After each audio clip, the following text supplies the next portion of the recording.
Hey everyone, welcome back to the Integration Podcast. I am Brendan Graham Dempsey. I am the managing editor of Integration, the journal of big picture theory and practice, and also the director of research at the Institute of Applied Metatheory. Welcome, everybody. I'm Nick Hedlund. I'm the co-director of research at the Institute of Applied Metatheory. I'm also the editor-in-chief of Integration, and I'm the director of Eudaimonia Institute, and also I teach at the Integral Noetic Sciences Department at the California Institute for Human Science. It's truly an honor to introduce someone whose work has shaped not only my own intellectual trajectory, but also the field of integrative metatheory and meta-studies at large. So Dr. Mark Edwards is one of the most influential metatheorists working today and a foundational voice in the evolution of integrative metastudies. Mark is a social scientist, a longtime scholar of big picture frameworks, and a valued member of the editorial board at the Integration Journal. Mark's academic career spans roles as associate professor in business sustainability and ethics at the John Shopping International Business School and assistant professor at the University of Western Australia. Mark has been one of the most influential players in shaping the very field of integrative metatheory and meta studies, which we are now operating in. His conceptual clarity about what metatheory is, how it should be practiced, and why it matters in the broader global landscape has provided much of the scaffolding for our broader integrative ecosystem. So Mark's ongoing work includes distinguishing theory, meta-studies, articulating the scientific meta-methodology needed for rigorous metatheorizing, metatheorizing that's up to a standard of scientific validity, identifying contradictions and absences in existing integrative frameworks, including many of Wilber's early formulations. Mark's been an incredible constructive critic of the integral theory framework, and advancing more methodologically coherent articulations of metatheory that's fit for the 21st century and addressing the metacrisis. He's also been a consistent advocate for pluralism and representation in meta studies, and he's also been one of the clearest voices on why metatheory is not an abstract luxury, but an essential navigational instrument in our time of global metacrisis. Mark's intellectual generosity, methodological rigor, and integrative vision have profoundly shaped the ethos and direction of the Integration Journal. So we're truly honored to have him on our editorial board and have him here today. So thank you so much for being here, Mark. It's a pleasure, Nick. Thanks very much for those kind words. And yeah, look, I'm looking forward to our discussion with you, Brendan, this morning. Well, it's morning here in Western Australia, but this is a global network that we have here, right? So I think it's very appropriate. We're spanning the world, this conversation. So it's a pleasure to be here. Yeah, well, I'd echo everything Nick said, and I've been greatly enjoying getting familiar with your work in this reading through organizational transformation for sustainability and integral meta theory. But gosh, there's so much there. Let's maybe just kind of dive in at sort of the 30,000-foot level, right? One of the things we want to do with this kind of podcast series is kind of get people familiar with what we're even talking about when it comes to meta theory and all this stuff. And Nick already named a couple of meta theories that people might or may not be familiar with: integral theory, critical realism, complex thought. So let's just start there, actually. What are we talking about when we're talking about these big picture frameworks and meta theory? And maybe you could do a little bit just to sort of lay the groundwork and then situate your contribution in that context a bit. Yeah, sure, Brendan. I think, well, the term that I use is meta studies, and it's a sort of catch-all phrase because this topic of big picture in terms of a systematic way of looking at human knowledge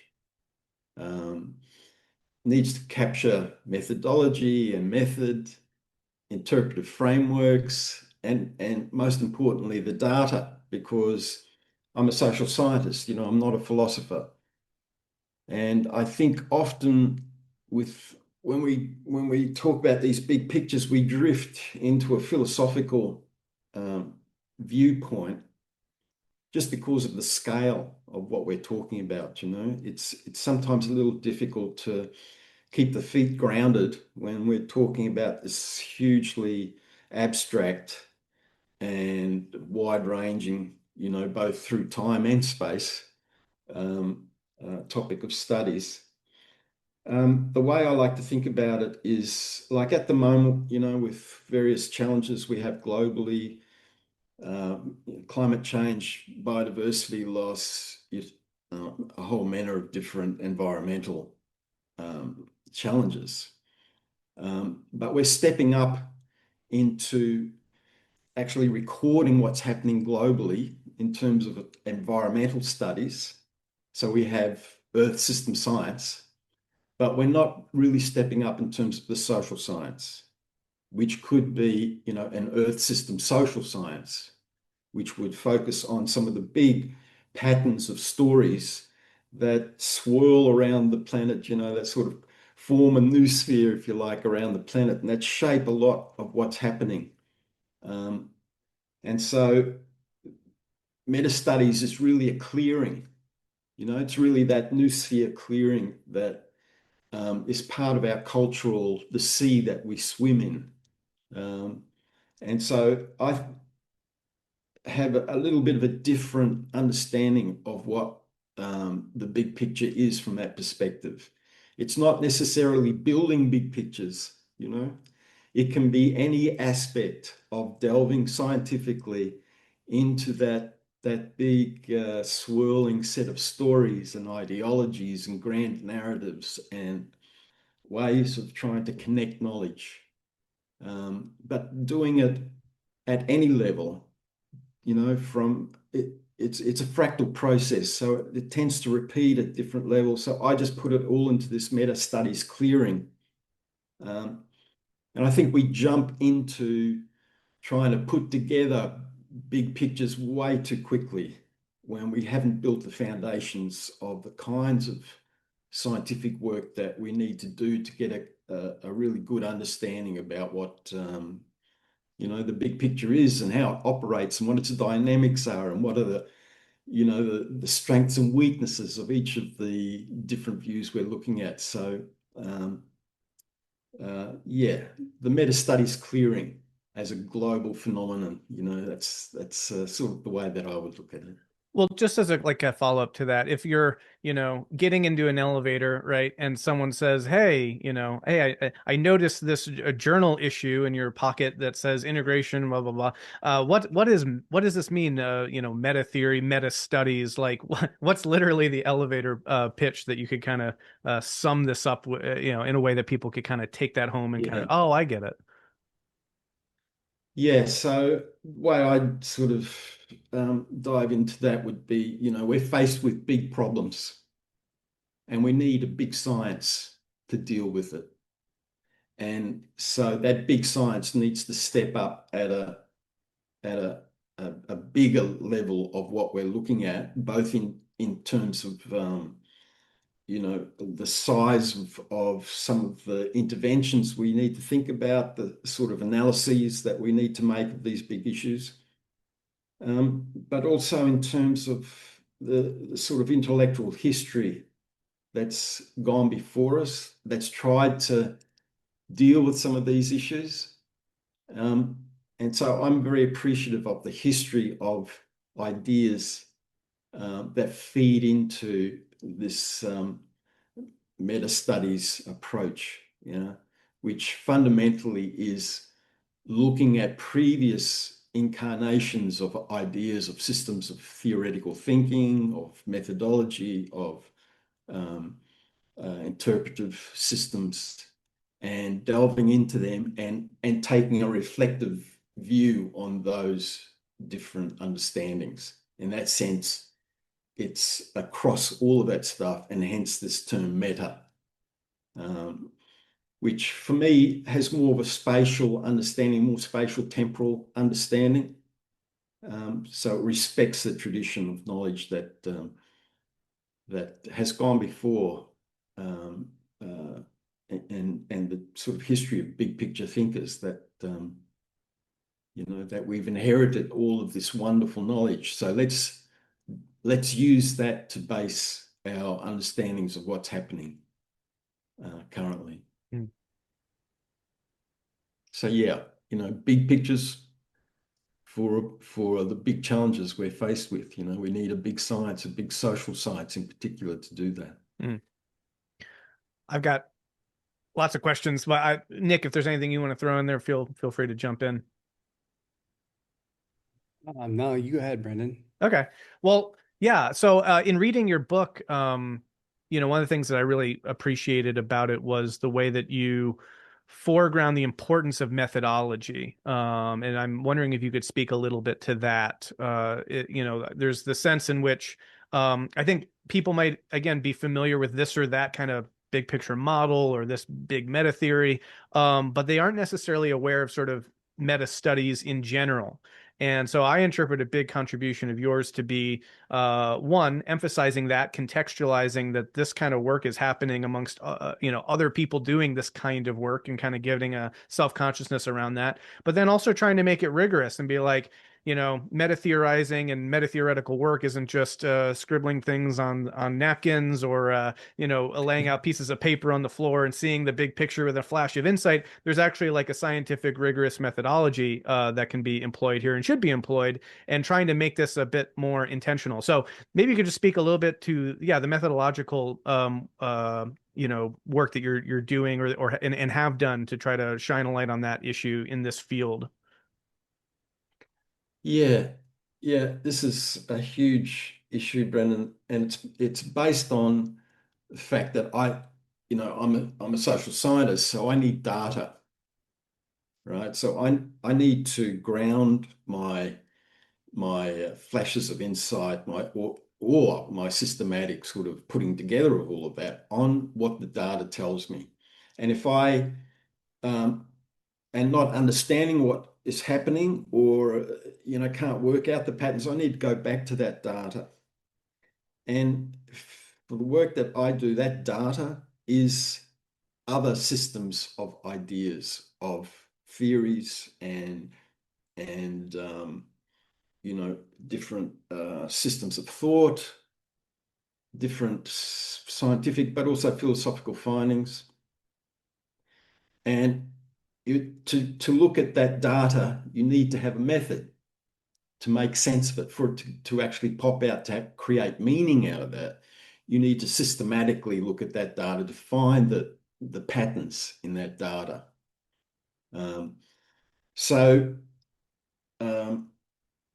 That's the key insight, is that science is based on that, whereas philosophy tends to be the other way around. It's more asking big questions straight off and working from big principles and working with basic rules of logic in terms of working through those sort of big principles and big questions that it wants to look at, and fundamental types of issues. Whereas happily I can sidestep a lot of that philosophical work which needs to be done, and just delve straight into what the data is telling me. What are the actual ideas that people have had, and how they systematically put them into regular frameworks of presenting those ideas. And so method is needed to look at that. Now, I'd make a distinction between method and methodology, right? And this distinction people might be familiar, who are watching might be familiar with Wilber's work. And Wilbur created his big picture ideas and systems, the famous AQUAL framework, but also his integrative methodological pluralism, which was his methodology. So that was like a big meta framework looking at different methods, the different ways that we disclose data, the different ways that we look at experience, the different ways that we look at units of information, units of observation that we analyze. And in doing that, he didn't use a method, right? So he developed a methodology, but it was not based on any method. It was based just on his idiosyncratic scholarship. So he would just read, insight, and this stuff would pop out. And he did that with theory, he did that with method. Other people have done that with intellectual frameworks. And other people have actually done that with data as well. There's a metadata movement within medicine, within social science that looks at data itself and formulates frameworks for looking at data. So when we put all of that together, we get a meta studies approach, right? Now, it's so important that when we look at a particular question, try to answer a particular question, look at a particular issue, that we not only draw on a methodology of different ways of looking how we can systematically explore things, but then we actually use a scientific method to answer that question. So that method could be one of comparative analysis. So you're comparing lots of data. That one could be where you combine qualitative and quantitative methods to look at that data. It could be where you use digitized methodologies or different software to analyze the data that you're looking. And I had a paper published last year which used Leximancer to explore huge amounts of big data, like hundreds and hundreds of documents. And so there are different methods out there. One which I think is really underexplored, and it's probably never been used within the meta studies field, is qualitative comparative analysis, which I think has huge potential within the social sciences. But then you've just got simple methods like theme analysis, which can be very, very helpful, but systematically, a method is a systematic way of sifting through your data to find those patterns that those meta patterns that you're interested for whatever reason, for intervention, for understanding. Probably the greatest meta theorist I think of, and someone who's incredibly well known in sociology, but not well understood outside of that, is George Ritzer. So Ritzer is a really foundational scientist in this field, and he's not read enough, he's not understood very much, and he talks about method a lot and divides up the activity of a metatheoretical science into 4 different streams. He and his student David Colamy divided up into that metatheorizing can carry out a review function. It can carry out a overarching function of putting together these ideas into big meta theories. It can carry out a middle range function so that once you've developed that overarching theory, you can generate middle range theories, and it can carry out a sort of a critical function of adjudicating about different aspects of all of that. So George Ritzer, yeah, he explores this topic of method and of methodology in much more detail. I could go into this a little bit more, but I think that's enough for the moment. Yeah, that's fantastic, Mark. I really appreciate all of that. And I think that's one of the big contributions that you've made is, inviting those of us in this field to kind of reflect on how are we actually developing meta theory, big picture theory, and moving from this more kind of idiosyncratic and, methodologically opaque kind of mode of like, I'm not really sure how we did it. You call it traditional scholarship, right?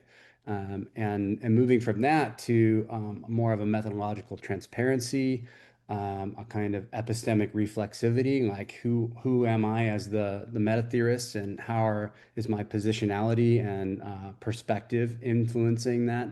and then just systematizing the process of them. And I know you talk about the move from meta methodology to meta analysis to meta hermeneutics and to meta validity. And I'm wondering if you might be worthwhile to unpack those steps a little bit more. Yes, I think it's sort of based on a theory of learning,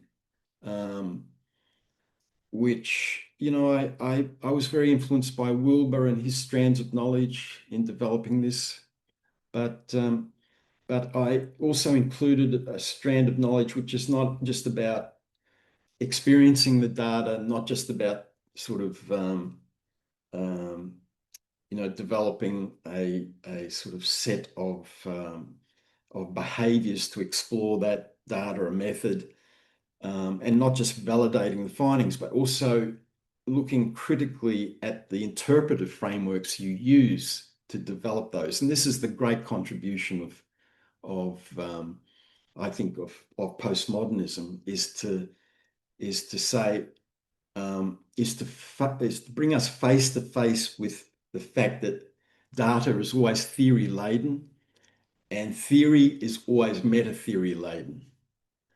So our theories are always, they come along with a priori big picture frameworks that we have as humans.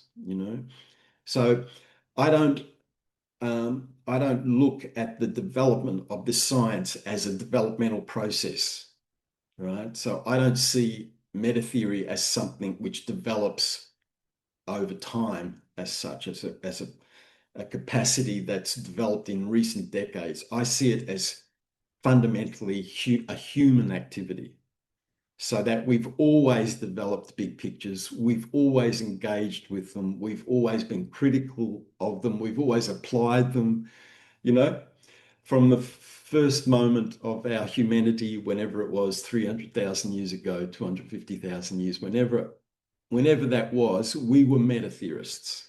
We were meta studies practitioners. We were grounded because we needed to, walk the landscapes we were in and find the food and support our families and our other people in our clan, in our nation. But we also looked up at the stars at night and tried to make sense of them and tell stories and use those stories to galvanize our cooperative capacities and use those stories to guide us. There's a wonderful book which suggested that one of the capacities that of the first humans to leave Africa was that they could use the stars to guide their journey. That they could use the night sky to navigate how they proceeded over these incredibly long journeys. And so the first people who left had this affinity with the heavens and with stargazing, with telling stories and using the stars to navigate. And that's why amongst Indigenous peoples across the world, stories about the stars are so prevalent, and why they're such a feature in all of human history, So yeah, I think these capacities are deeply, deeply human. And just on perhaps a critical note, I think we've, in current times with the different movements towards big picture thinking, currently, I think we've become quite timid about exploring the big pictures that we ourselves can look into. I think we've relied too much on big picture thinkers previously, right? We've relied too much on the Gebses, the Wilbers, the Baskars, whoever they might be, in developing our big pictures. And I think we can be far more creative as long as we do it systematically in philosophy and in science. We need to use methods systematically to build up this knowledge that can be validated, you know. So I'm very hesitant to explore this topic just relying on, say, comparing Wilbur, Bhaskar, and Edgar Morin, for example. I think that's quite a limited way of exploring this whole topic, because the nature of these systems is very much fractal, you know, and so when we look at Wilberian and compare that with Bhaskar, for example, we're often looking at similar kinds of lenses, what I call metatheoretical lenses or meta lenses. And we can be far more creative about combining. We don't have to be so, influenced or we can be far more, I think, imaginative in how we explore the different lenses that actually exist and not be beholden to previous big pictures and just use their lenses, right? I think there are more lenses out there to be discovered, and that we do this as part of the process of doing our science in a far more creative and imaginative, and we can combine these things and be critical of them at a much deeper scale, and not just be dependent on, these great thinkers who've gone before us,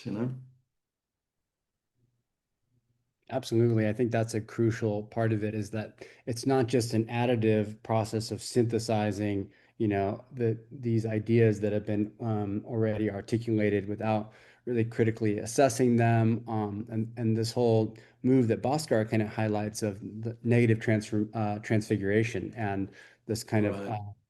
this idea of a non-preservative synthesis. So we might, in the process of analyzing Yeah. these lenses, we might see there are contradictions or absences or aporias or whatnot in them. And then we work through the implications of those, and that actually transforms those lenses and produces new emergent lenses that are innovative, that are not just recycling the old ideas that we inherited. So that's a crucial point. Yeah. Roy's fantastic on these, with his incredible book on dialectics there, which is almost impenetrable. But it's just a magnificent work. And he really laid bare this issue of absence and the role it takes in generating the new, the creative. And to give a clear example of that, way back reading Wilbur, I read Wilbur through the 1980s, and a sage actually, Father B. Griffith, actually put me on to Ken Wilbur in the early 80s. And I was reading through each publication of Wilbur. I would sort of eagerly await. And then I was doing a Masters of Human Development in the mid-90s. And I started to read, I was doing a thesis on the post-Piagetian stuff, but then came across the work of Lev Vygotsky, and that was a lightning bolt to me, because Lev Vygotsky, like Piaget, is a great theorist of human development, but his work is completely absent from Wilbur, so that absence actually generated in me a completely different understanding of what meta frameworks were all about, or what meta studies could be. And so when I did my PhD, I went back to the beginning. I went back to say, what is this whole field? What are the methods we use? And who are the actual people doing it in academia, philosophy and science, but it was so important to have that whole issue blown open to me, the importance of absence, and of seeing how that can generatively create a much bigger understanding of what this topic might be about. there's so much to all this. I'm trying to decide which kind of avenue to go down. I guess sticking with the absences for a second. I mean, one of the interesting questions is that like there's always going to be something, right, in a sense left out. This is I guess a series of related questions. And then it's almost like the question is, well, if there's a general sense of certain kind of um uh, pattern recognition, but also then the particulars are going to be absent, right? Absented from whatever the big picture is. There's an interesting question there for like, you know, there's that short story of Borges where he's like talking about the map that's the size of the whole area that it's mapping, right? Like, and Yeah. to avoid that problem, you have to leave some things out. Um, and so, is there a method in terms of like how we think about what can be left out to still be a genuine sort of comprehensive Yeah. system, or any yeah? Yeah, Brendan, this is a core issue. It's a core issue in science as a whole, and it's basically, called delimitation or asking um, a, a, a good research question. It's about identifying, first of all, the domain in which you're studying, right? So I think if you don't have a domain, you're not doing science. So my view is a big picture, which is trying to be all embracing and whatever, is not science. It's something else. It's some sort of religion or whatever, or misguided sort of process. Um, and I think there are huge problems associated if you don't get your domain really clearly identified. I think people can be attracted to big pictures for good and bad reasons, for conscious and unconscious reasons, because it's so much part of our human identity. We're actually attracted to them. We watch them on Netflix every night, big pictures about big disasters, about big pictures of human intimacy, of documentaries about archaeology, all this big picture stuff, and we find it so innately fascinating that it can be incredibly attractive. And sometimes that attraction can unlock our angels, but also our devils. And so big pictures that have this all-embracing thing can appeal to a sort of a spiritual or religious instinct that wants to be unbounded, that does not want to be defined in a human sense. It just wants to go beyond no boundaries, right? And I think that's a huge problem in this field. And it's so important that we commit to a sense of epistemic humility, that these big pictures need to be really, really grounded in a domain, in a method that keeps us under control in our pattern recognition. And I think there's too much meta-theorizing around, which just explodes in sort of uncontrollable, blur of connecting things, and that can be wonderful, but it's also it's not scientific, it's not bounded by or grounded in um, a respect for the ideas that have gone before us, or the limits of what we're doing. And so domain specification is a really crucial aspect of that. And that's why in my book, I start off with all this big picture stuff, and I identify a method. And there are several methods specifically for metatheorizing more generally. But then I apply it to the field of sustainability. And I go within that and apply it to the subfield of organizational transformation for sustainability. And then I look at particular problems in those areas. So that's why my book is not an all-embracing, sort of a religious or spiritual quest for the whole, or for the non-dual, or any of that stuff. I'm very, very careful about how we build um, epistemic humility systematically into this big picture building process. And I think that needs to be put up there front and center as a topic for, not only in big picture science, but also in big picture philosophy, in meta studies as a philosophical activity. Actually, I think it's probably even more important on the philosophy end than in the scientific end, because in science, you have to look at your data. Your data has to come from a particular pragmatic domain, so the boundaries get put on much more easily and ostensibly than in the philosophy and spirituality side of things. But just sort of as a follow-up to that, it's an intriguing point though, because I personally tend to think of meta theorizing as crossing domains and trying to synthesize and integrate domains. So the idea of being particularly precise and limited in domain specification seems like a different sort of endeavor than one that's explicitly trying to bring together knowledge across domains. So could you say more about that in terms of how you can do meta studies and meta theorization in a very bounded domain specific way?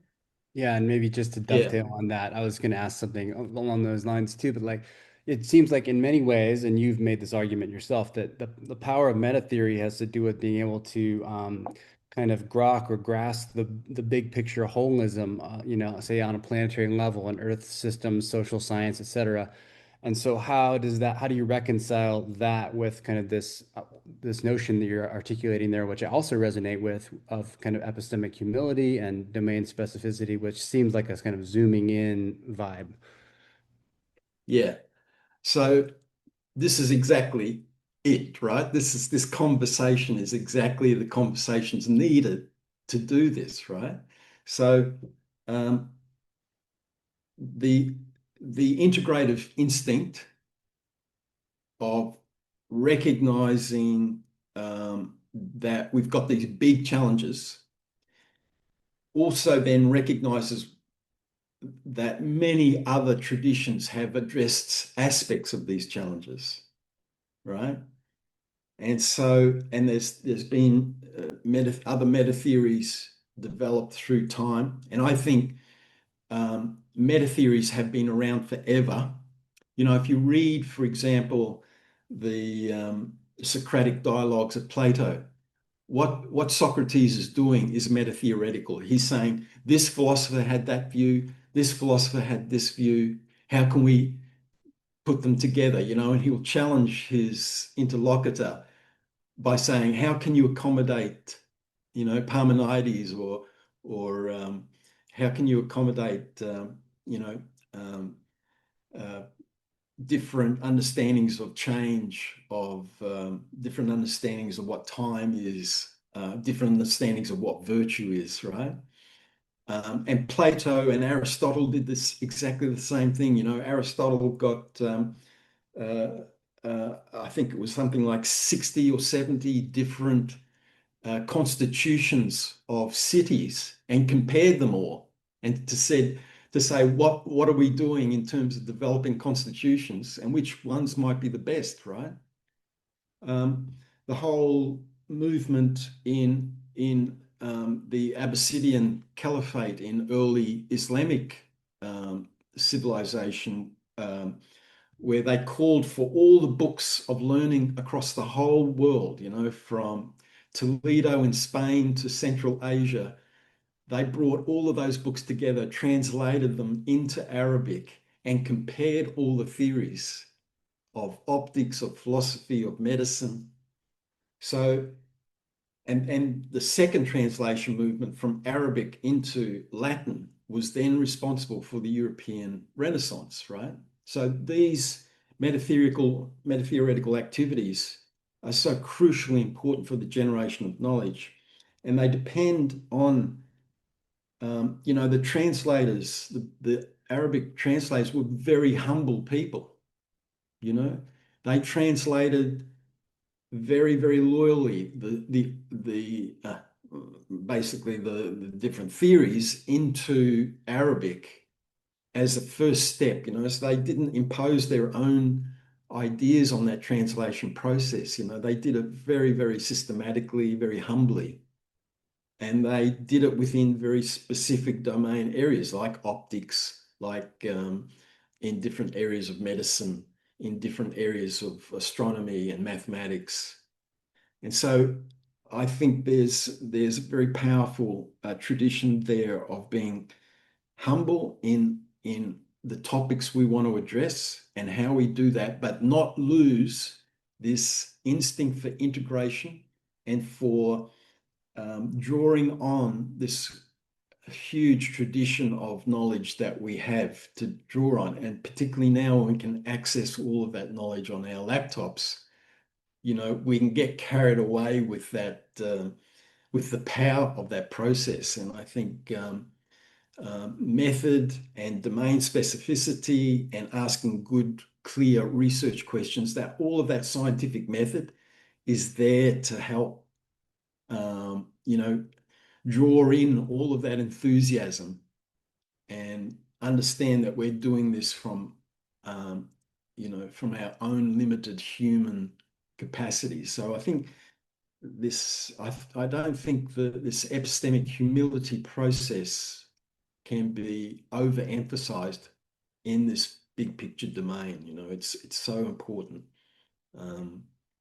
And that we very deliberately put those boundaries. So you can integrate across boundaries, but then you need to build maybe clearer and bigger domain,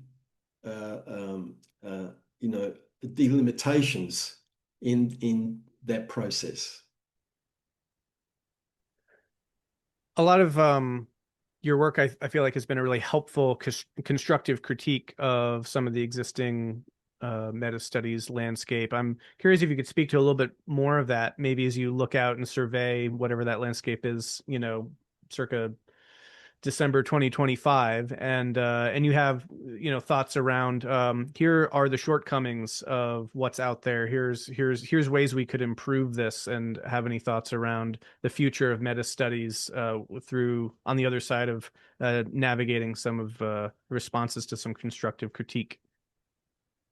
Yeah, I think one of the traps that we fall into is that we tend to emphasize or prioritize particular lenses over others. And that's a cultural process, and therefore it's incredibly important that we have people from different, this is where the issue of diversity becomes so centrally important to this project. And in the West, just at a very most general level, a lot of meta theory is very much ascending. It's altitudinal.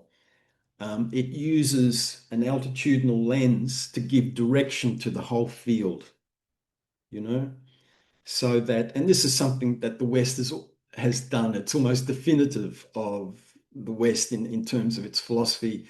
We want to get away from hell and go to heaven. We want to progress into a brighter future, that's freer and so forth. And I think, this is it often pops through in different symbols. It's very interesting to look at, Wilberian meta theory, and it's often spoken of in terms of waking up, growing up, turning up, cleaning up, all of these different aspects, but all of them are up, right?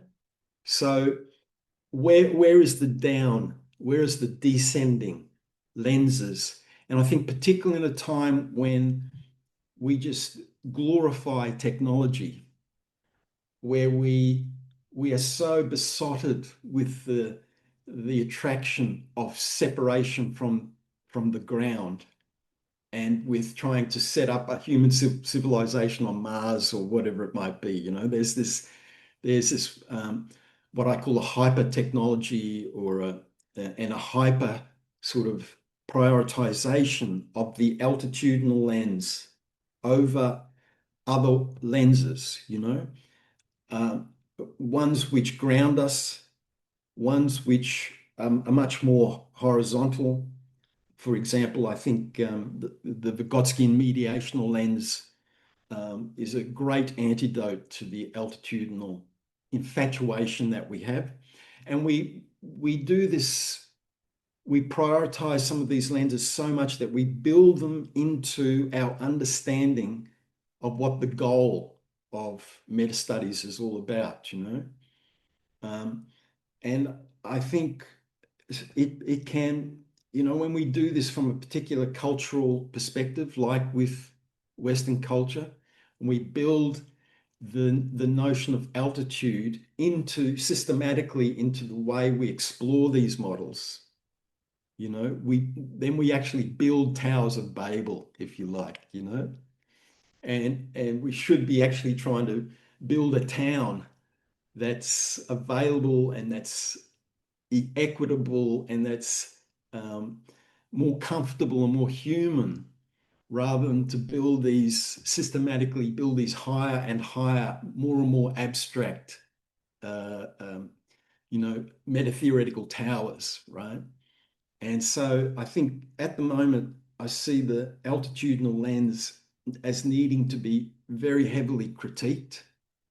And that lens of assuming, for example, that complexity and hierarchical levels of complexity should be guiding the whole process of metatheory building, I find highly problematic, And I know that Brendan, you've had people on your podcast, people like Nora Bates and even people within that who build these lenses like Theo Dawson, who understand some of the issues and they're very critical and reflexively aware of some of the problems. I think it's very clear that there are other ways of understanding things like balance, things like sustainability, things like groundedness and more descending kinds of understandings.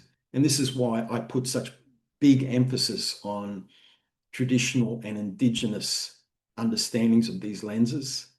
I do not place, for example, indigenous culture on the bottom of an altitudinal scale. That I think that's completely misguided, putting, hunter-gatherer, then, agrarian and so forth. And I think that sort of systematic periodization of big pictures is really misguided, and it doesn't actually add up with the data.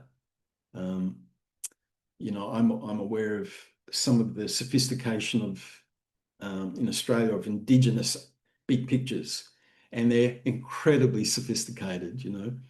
They're not at the bottom of any scale. In fact, we've got so much to learn from them, not just in a sort of a pluralist sense, not in a sort of a green sense of, we need to respect these views, but I'm literally in a pragmatic sense. We are not as developed in many of our different lines of development as some of these cultures. And so I think that's one lens which needs to be heavily investigated. People like Graeber and Wingrove with the dawn of everything. How empirically correct it is might be another matter, but they systematically question these stage-based altitudinal lenses, and I think they throw up a whole bunch of empirical facts and theoretical perspectives which must be acknowledged, and they are very challenging to big pictures which are based on some of these altitudinal stage-based models. When we apply them at the individual level, it's one thing, but when we step into applying them at a cultural level, that's highly problematic. And I think we need to systematically go back and investigate some of these views. And this gets to another key issue. One, to answer your question, with another one. So that's altitude is one thing. But some of the big pictures that have been proposed, I think, and I know Wilber's best, are systematically built on problematic explorations of lenses, right? And so it's not good enough just to take Wilber and his AQUAL model as a data point on which to build other metatheorical systems.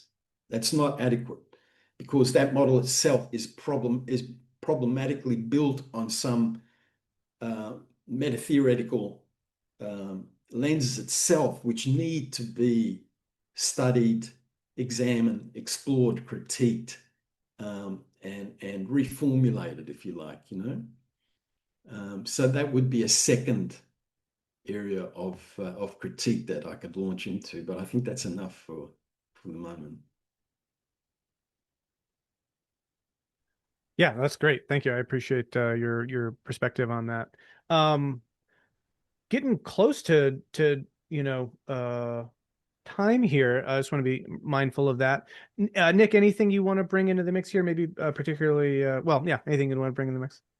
Yeah, well, I love everything you've been sharing about Mark and really agree with so many of the points you've been making. And yeah, I think particularly the dialogue between meta theory and indigenous kind of worldviews and whatnot. There's so many things I want to ask you about. I'm not sure if we have time to go into all of them. I mean, just to maybe bookmark for a future conversation, like, what is the relationship between meta theory, worldview, a cultural mythos and whatnot? I mean, that would be really fascinating to explore that because I think it was very powerful how you're speaking to how, everyone has a meta theory. It's a kind of this primal thing of sense making and meaning making that human beings do. And that I think the implication there is that this field of meta theory is just sort of making that process conscious and saying, how do we do that in better, more democratic ways that can serve flourishing and whatnot? So, yeah, I don't know. We don't have too much time to go into that, but I'd love to talk with you about that sometime. I think, the last big chunk we wanted to ask you to speak to more explicitly, we've touched on it a little bit, is like the meta crisis and why meta theory is essential for navigating the meta crisis, how you're seeing the meta crisis. There's a lot of discourse now over the last 10 years on the meta crisis. Kind of your take on the meta crisis and what is meta theory's kind of role in addressing the meta crisis. And yeah, I guess I'll leave it at that. Yeah. Um, yeah, Nick, so like it's, the meta crisis demands, as we were saying before, demands a big picture response, right? And so um, the big picture for me needs to accommodate some of these historical trends that we see. We are in this unique age where everything is global, and where we can, as we are doing right now, connect globally instantaneously. And it's built on this particular infrastructure, which requires massive amounts of energy. Um, and so I look very pragmatically at some of issues like the different ways in which we've generated some of the foundational capacities that enable a big world to be envisioned and to be enacted, like the availability of energy. And I look at that and I think, well, what are some of the big trends that have happened, in the last couple of 100 years? And there is one thing which I'm writing about at the moment is the fact that, for example, the globalization and colonialization that occurred, in the 19th century and early 20th century resulted in this massive period of conflict and trauma. From the 1890s through to about 1950, we started to have to number our world wars. It's not good when you have to start numbering them, right?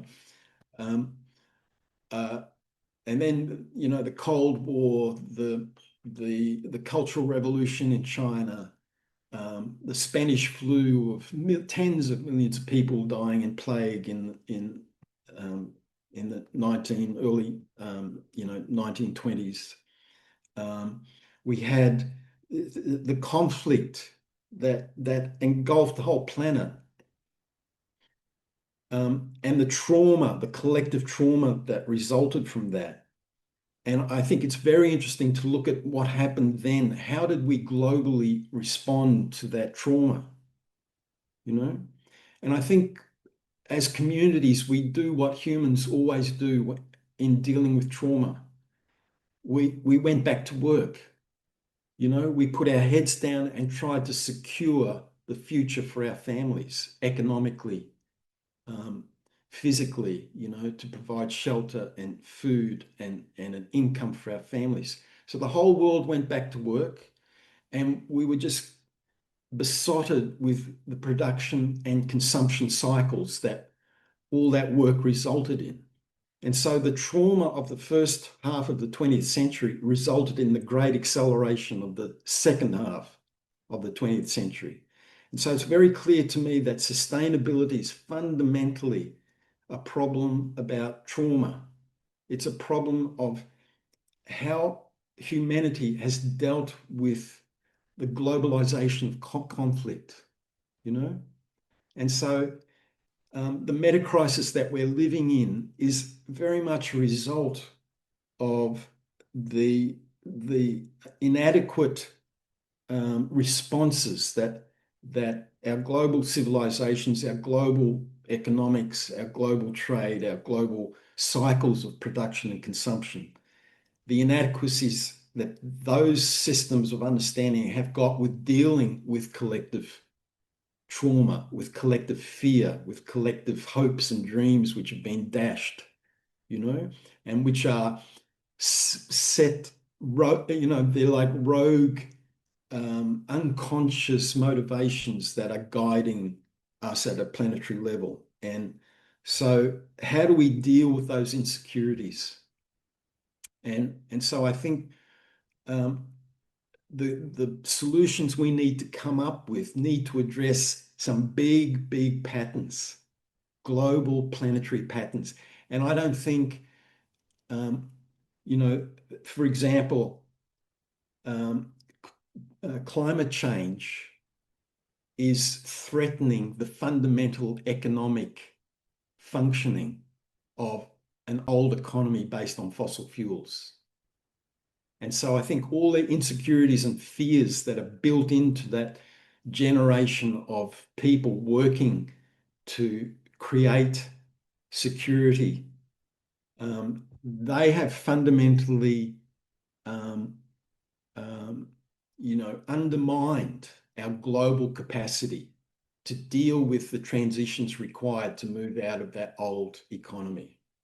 And so we're stuck with, which I think, is one of the reasons why the business world supports people like Trump, supports people like Putin, is so that they don't have to face that fear. They don't have to face that process of transitioning out of that economy, which has provided the security and stability and the billions that they want, And so I see some of these big global patterns about sustainability, about economic forces, about the traumas and hopes and dreams that we have collectively. These are some of the big issues that our meta theories need to address. And I don't think, in some ways they have a little bit, and addressing some aspects of it, like the quest for spiritual expression and freedom, but there are some other aspects which are completely unaddressed. And but this is the opportunity that big pictures present to us, So I see lots and lots of work to be done, and I hope a lot of these ideas can find a place in the wonderful journal, Integration Journal, that we're hoping to create. Yeah, it's beautiful, Mark. I appreciate all your articulations around that and the call for more kind of Earth systems level social psychology to really dig into these domains and see what kinds of very scientifically grounded insights we can articulate and infuse into the public sphere and public consciousness. Yeah, it's really powerful. Well, I know we're running short on time, Brendan. Did you have any final questions here? I mean, maybe just real quick, this has been great, and thank you so much. Maybe just yeah, a final thought on maybe the future of meta studies, and we're kind of hinting at it, but yeah, where would you like to see this field be going in the next 5 years, and maybe particularly through this unique vector that's opening up through the journal and through this kind of increasingly flourishing space in the meta-theoretical world. So yeah, just curious, some final reflections on things that are exciting you and things you're hopeful for, maybe as this gets more traction in the near future. Yes, Brandon, look, my hopes are that it becomes a flourishing field that unlocks our creative juices. Carl Weick, great organizational theorist, talked about theory as disciplined imagination, you know? And so I hope we can bring a discipline to this, but also to bring our imaginative human responses to these challenges, and that all this finds a voice in the journal. So beyond that, I don't have any I don't want to place any restrictions, So just to let those creative juices flow, and to do it with a little bit of systematic rigor, but not rigor mortis, right? So Word. Yeah, that's great. I love that, the kind of visionary aspect of integrative meta yeah, theory and what it can very do. And much in the tradition of your philosophical vision, that visionary realism that you talk about, Nick. So um, combining that realism with the visionary creative stuff, huh? absolutely. Awesome. Well, thank you so much, Mark. This has been awesome, and just really appreciate you taking the time, and you know, just want to appreciate you for the, lifetime of deep work that you've done on yourself Yeah, we personally go and back. intellectually. Yeah. Yeah, So thank you. cool. Yeah, Thanks, guys. I Thanks really very much. appreciated this, Mark. Thank you so much. Just want to say likewise, really appreciate you taking the time and looking forward to working with you on this journal and continuing to digest and metabolize your work. So thank you very much. Really appreciate it. Yeah, let's see how we can take it up and take it forward. Sounds Thanks, good. guys. Thank you. Beautiful. All right. Thanks, guys.